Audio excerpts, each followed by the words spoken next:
नमस्कार दोस्तों, story audio book Mumbai channel में आपका स्वागत है। अगर आपको यह कहानी पसंद आती है तो चैनल को सब्सक्राइब करें। तो चलिए शुरू करते हैं।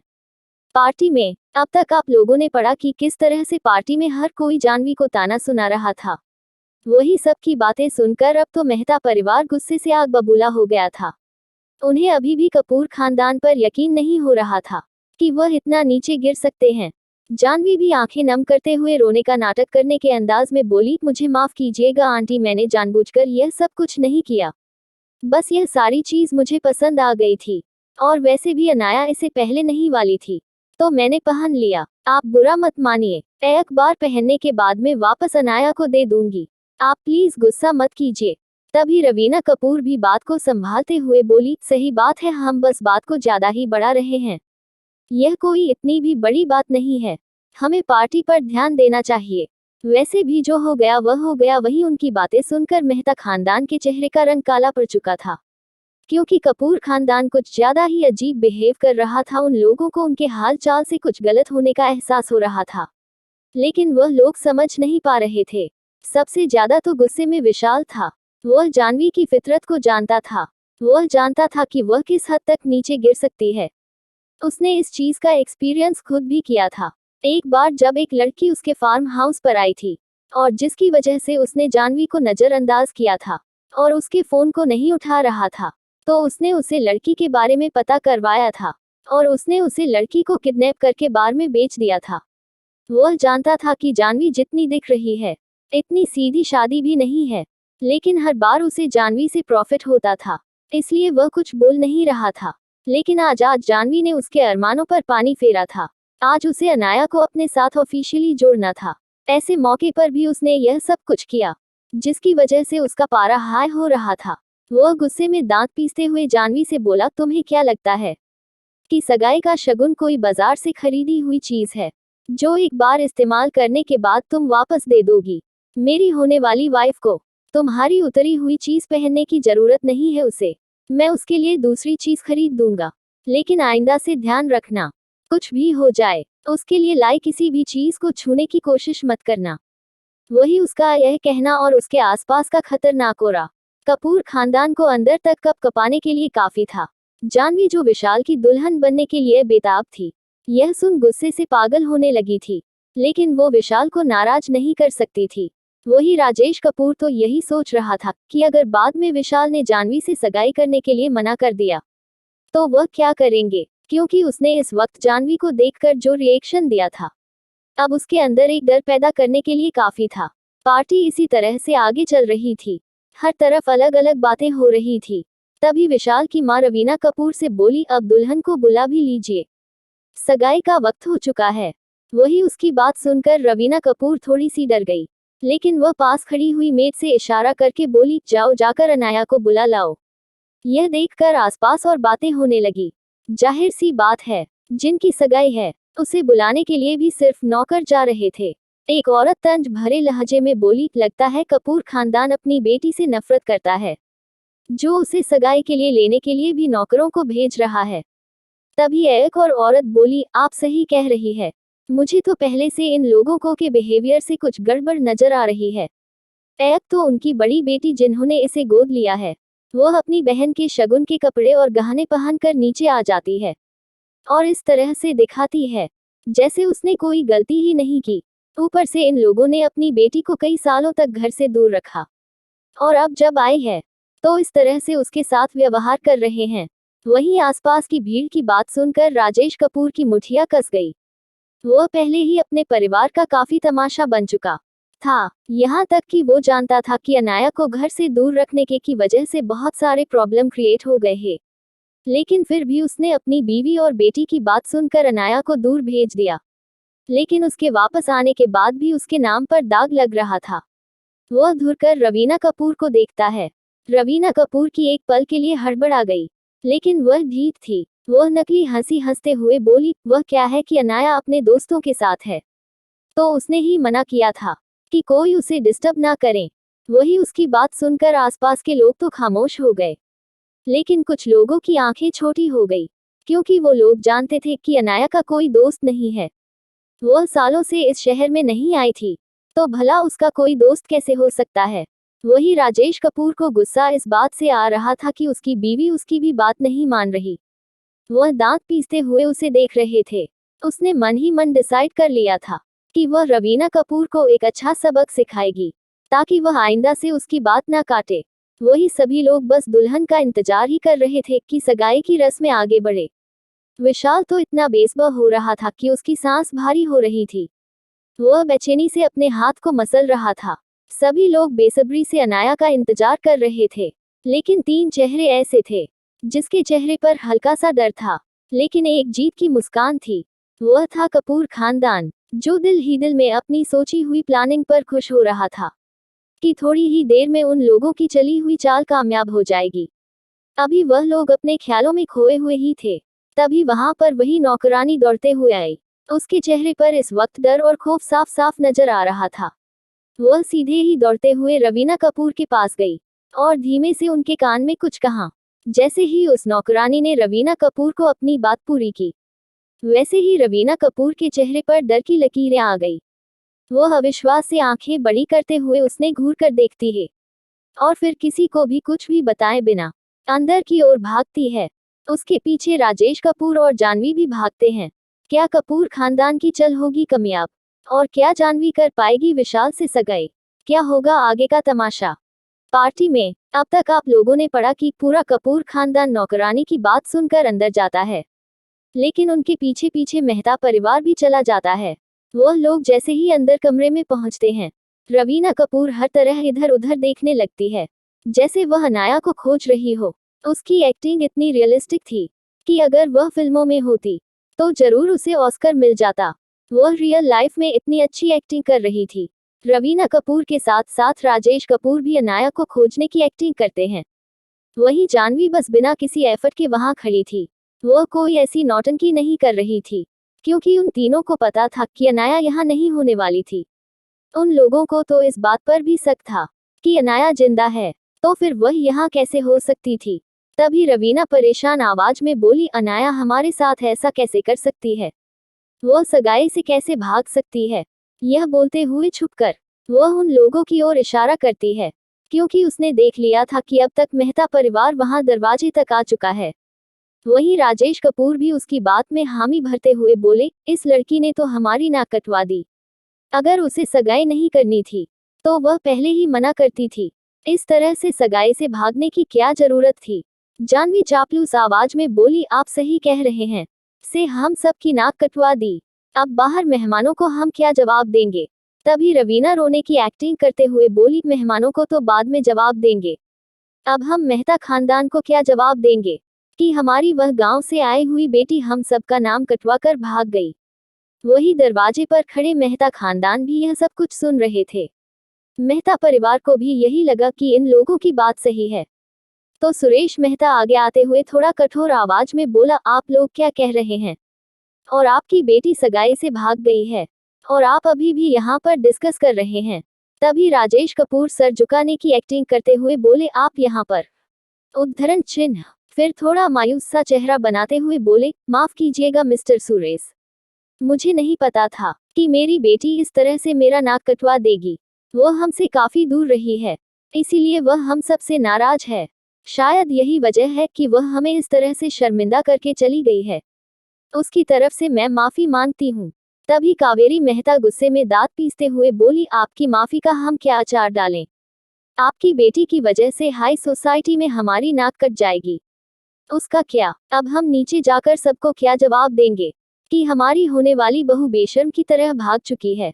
पता नहीं कैसे घटिया संस्कार दिए हैं उसे। तभी दिव्या आगे आते हुए बोली, आप सही कह रहे हैं मॉम, मैंने तो पहले ही कहा था आप उस गांव की गवार को हमारे खानदान की बहू मत बनाएं, लेकिन फिर भी आपने हमारी बात नहीं मानी। देखिए वह हम सबके चेहरे पर तमाचा मारकर भाग गई। वही सबसे ज्यादा गुस्से में और परेशान कोई था तो वह था विशाल। उसे किसी भी हालत में अनाया चाहिए थी और अनाया ने उसका ऑब्सेशन बन चुकी थी। वह जानता था कि वह जानवी की तरह अनाया को अपने बिस्तर तक नहीं ला सकता था, क्योंकि वह एक नज़र में ही पहचान चुका था कि वह जानवी की तरह बेहया लड़की नहीं है। वह किसी के भी बिस्तर पर जाने वाली लड़की नहीं है। अगर उसे अनाया चाहिए तो उसके पास सिर्फ एक ही रास्ता था कि वह उसे लीगली अपनी बीवी बना ले। बाद में वह उसे दूर नहीं जा पाएगी, इसीलिए वह गुस्से से पागल हो रहा था। वह गुस्से में दांत पीसते हुए बोला, ऐसा कैसे हो सकता है?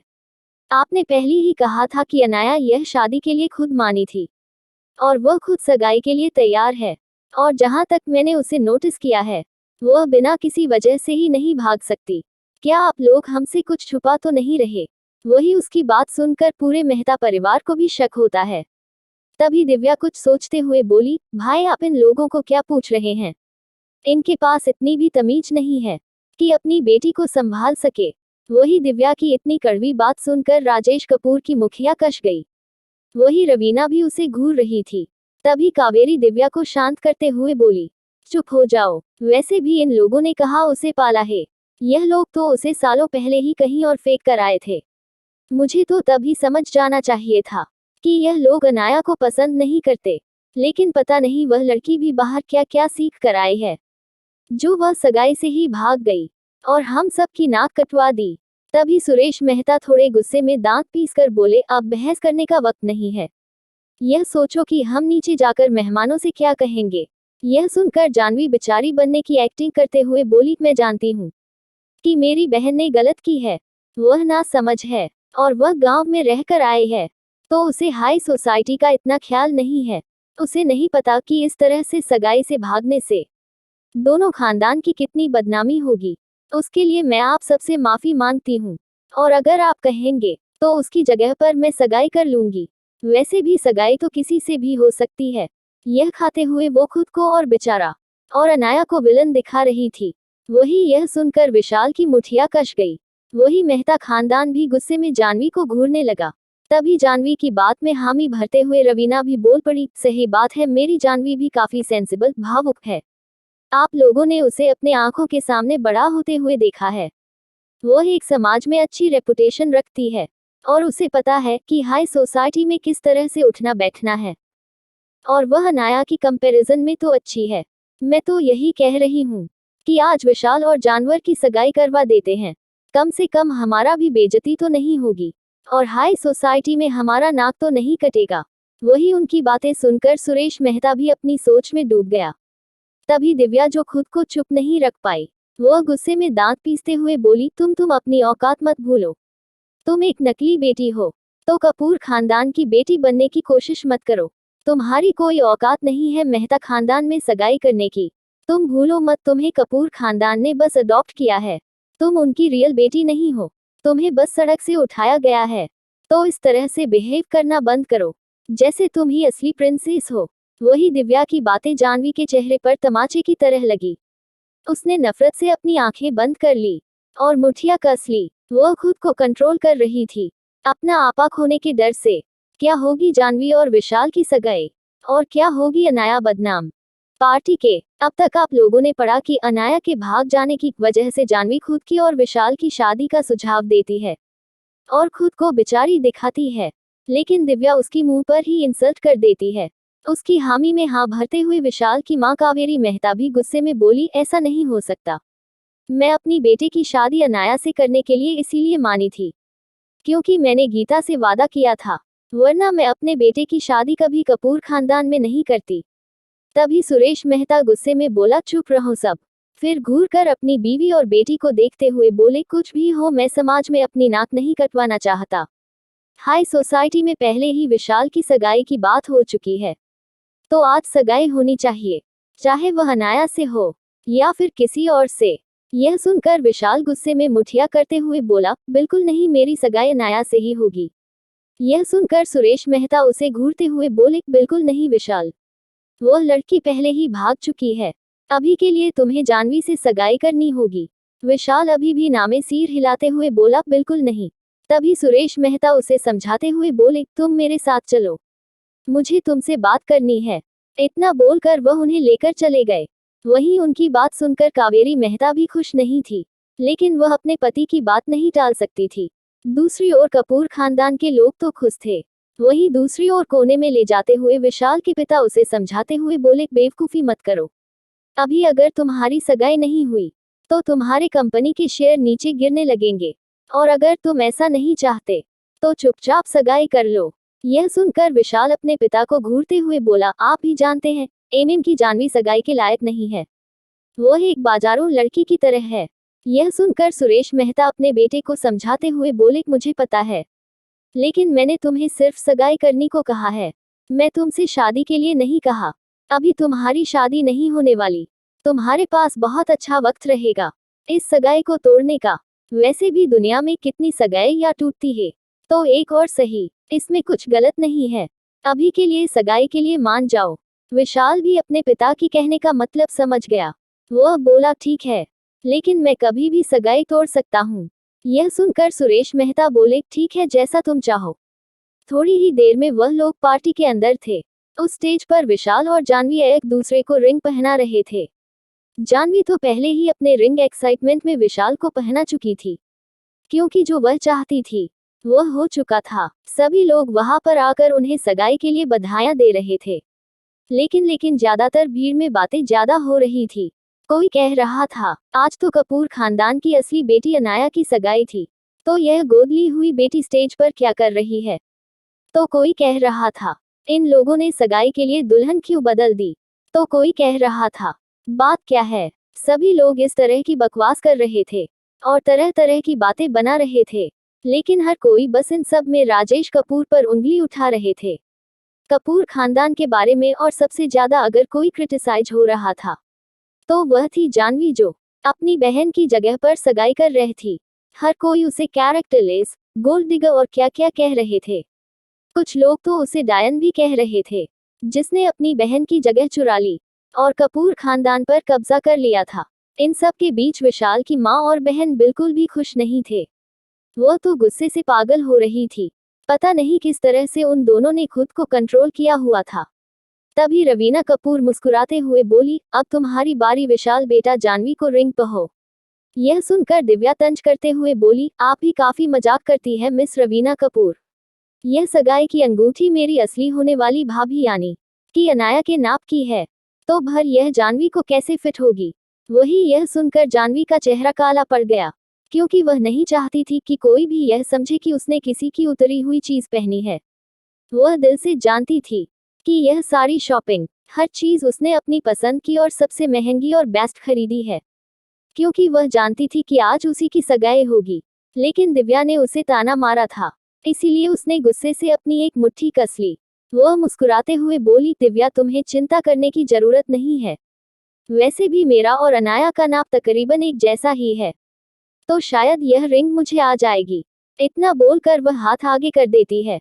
वही विशाल भी ना चाहते हुए भी रिंग उसे पहन देता है, जिसे यह करते हुए उसके अंदर उभरा हुआ गुस्सा बाहर ना आ जाए। सभी लोग तालियां बजाकर उन्हें बधाइयां दे रहे थे। भीड़ की बातें अभी भी चल रही थी। धीमे धीमे करके यह बातें मेहता परिवार और कपूर खानदान के कानों में भी पड़ी। वहीं जानवी की इतनी बुराई सुनकर रवीना कपूर से रहा नहीं गया, तो वह उस बकवास कर रही औरतों की ओर देखकर गुस्से में बोली, आप मेरी बेटी जानवी को क्रिटिसाइज क्यों कर रही है। इसमें मेरी बेटी की कोई गलती नहीं है। उसने तो हमारे खानदान की इज्जत बचाने के लिए यह सगाई की है। आप जिस लड़की को बड़ा चढ़ाकर सर पर बैठा रहे हैं, वही सगाई से भाग गई है। उस घटिया अनाया की वजह से आप मेरी बेटी को क्रिटिसाइज क्यों कर रहे हैं। वही रवीना कपूर की बातें सुनकर भीड़ में हर कोई बातें बनाने लगा। एक औरत बोली, क्या कह रही है, अनाया भाग गई है, वह भी अपनी सगाई से। तभी एक और औरत बोली, कितनी घटिया लड़की है, अपनी ही सगाई से भाग गई और अपने माँ बाप का नाक कटवा दिया। तभी एक समझदार और डिप्लोमेटिक औरत बिना इमोशन के बोली, कौन से माँ बाप, जिसने बचपन में ही उसे छोड़ दिया, और हमें क्या पता है वह भागी है या नहीं भागी है। क्या आपने कभी उसे देखा है। मैंने तो बस एक बार उसे पार्टी में देखा था, जब उसे सबके सामने इंट्रोड्यूस किया था। उसके बाद तो मैंने उसे कभी नहीं देखा। तो फिर उसके बारे में इस तरह की बकवास क्यों कर रही है। सच्चाई क्या है, हम इस बारे में कुछ नहीं पता। बस इन लोगों ने कह दिया कि वह भाग गई ही। क्या प्रूफ है। वही उसे औरत की बात में पॉइंट तो था। सच में वह लोग अनाया के बारे में कुछ नहीं जानते थे। बस ऐसे ही किसी पर इल्जाम नहीं लगा सकते। तभी एक चलन से भरी हुई लड़की जो जानवी से नफरत करती थी, क्योंकि जानवी ने उसका करियर बर्बाद कर दिया था और एक मॉडल के जगह पर उसे लोगों के साथ सोकर काम करने वाली इंसान बना दिया था। वो नफरत भरी आवाज में बोली, वैसे भी कपूर खानदान में कुछ ज्यादा ही इत्तेफाक हो रहे हैं। जिसकी सगाई थी उसका कोई पता नहीं है, लेकिन उसकी बहन हमारे सामने उसी का सगुन का सामान पहन कर खड़ी है। यह तक कि कपड़ों से लेकर रिंग तक सब कुछ जानवी के नाप का है, लेकिन फिर भी इल्जाम किसी और पर लगाया जा रहा है। यह सब सुन सबको समझ आया कि उस लड़की की बात ने दम तो है, और सभी एनफ्रैट से जानवी को घूरते हैं। क्या अनाया आएगी सफाई देने के लिए, या फिर जानवी बाजी पलट देगी और अनाया बनेगी विलन? अगर आपको अगला एपिसोड चाहिए तो लाइक करें, कमेंट करें और चैनल को सब्सक्राइब करें।